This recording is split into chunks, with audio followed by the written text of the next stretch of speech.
केन्दुझर जिला आनंदपुर बैतरणी नदीर ब्यारेज प्रकल्प वामपार्श्व केनाल 28.5 किमी लंब को आज मान्यवर मुख्यमंत्री नवीन पट्टनायक भर्चुआल मोड्रे उद्घाटन करिसेंती। मुख्यमंत्री नवीन पट्टनायक 5T सचिव VK पांडियान प्रकल्प को उद्घाटन करथिबा बेले एही प्रकल्प द्वारा आनंदपुर और हाटडीही ब्लॉक 32 गोटी ग्रामर 2221 हेक्टर परिमित चाष जमी को जलसेचित कराजिबो। एहासह चाष जमी को भूतल पाइप माध्यम 56,551 हेक्टर जमी को जलसेचित कराजिबा योजनार परिकल्पना करिथिबारु मुख्यमंत्री को शुभेच्छा ज्ञापन करथिले। सेहीपरि बालेश्वर जिलार 10 गोटी ब्लॉक प्राय 60,000 हेक्टर परिमित चाष जमी को सेचक्षम कराजिबो। उपकृत हेबे प्राय 8,87,000 कृषक। बालेश्वर जिलार खैरा ब्लॉक 3,000 हेक्टर चाष जमी को सेचक्षम करा जायछि एवं चलित खरीफ ऋतु रे 1800 हेक्टर परिमित चाष जमी को भूतल पाइप माध्यम परीक्षामूलक भाव जलसेचित करा जायछि।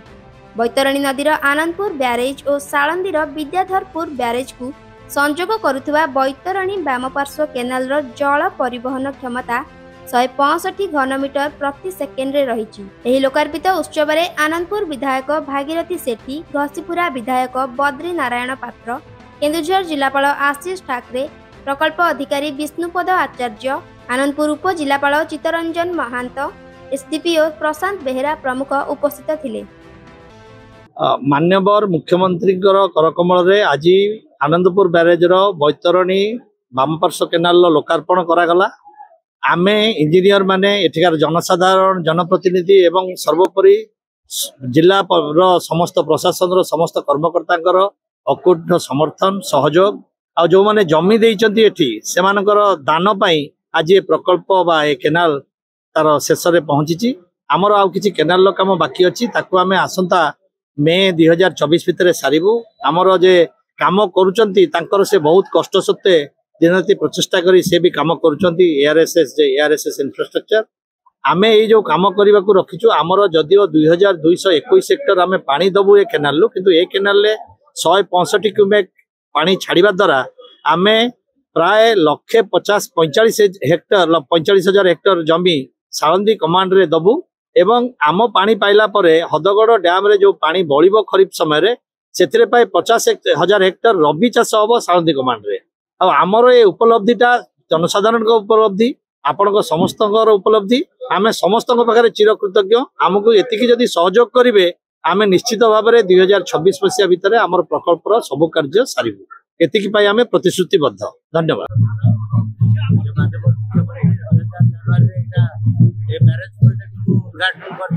आज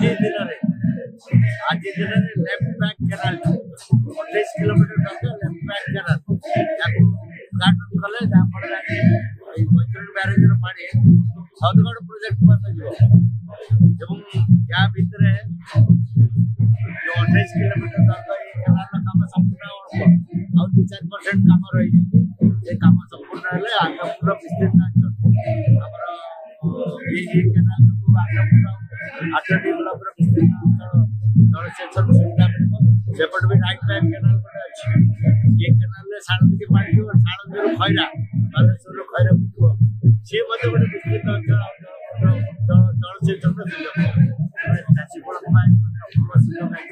मानव मुख्यमंत्री को सही आज चाषी कृतज्ञता ज्ञापन करशेष धन्यवाद कर दीर्घ जीवन कामना तो ये उद्घाटन फल मु तो बेसी खुशी आम चाषी भाई मैंने बहुत खुशी कारण आहरी खुशी 2008 मसीह ये प्रकल्पर शुभ देते माननीय मुख्यमंत्री 2020 मसीह ये प्रकल्प को उद्घाटन करते आज 2023 मसीह ये पानी छाड़िया आपको भी उद्घाटन कले या आउ बड़ खुशी आम नुहे चाषी भाई मैंने आम अंचल पानी पाई पारे एकदम भल फसल उत्पादन कर। आनंदपुर सोमनाथ मिश्र रिपोर्ट, प्रियो न्यूज।